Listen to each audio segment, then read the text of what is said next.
Okey, Assalamualaikum warahmatullahi wabarakatuh. Waalaikumsalam. Okey.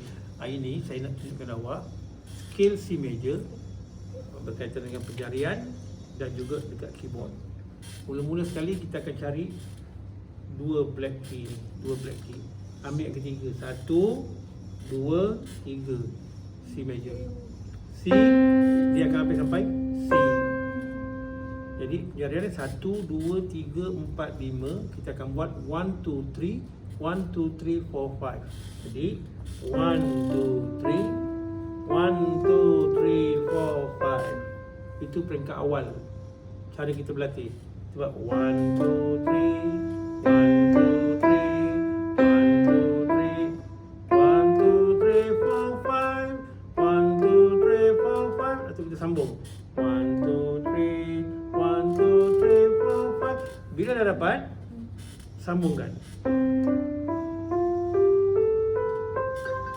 Dapat? Okey, sekarang ni itu adalah menaik Sofia.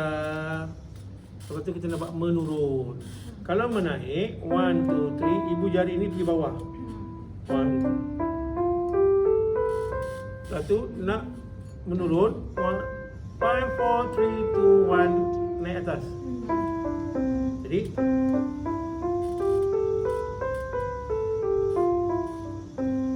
kita buat ni.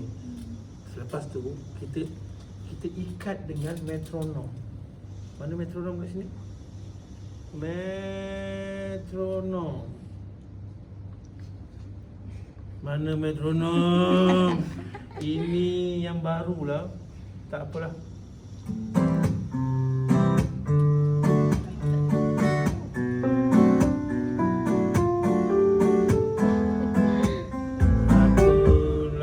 Pula saya nakkan metronom.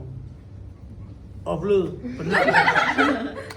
Metronom mana? Okey, sini. Ah, biar.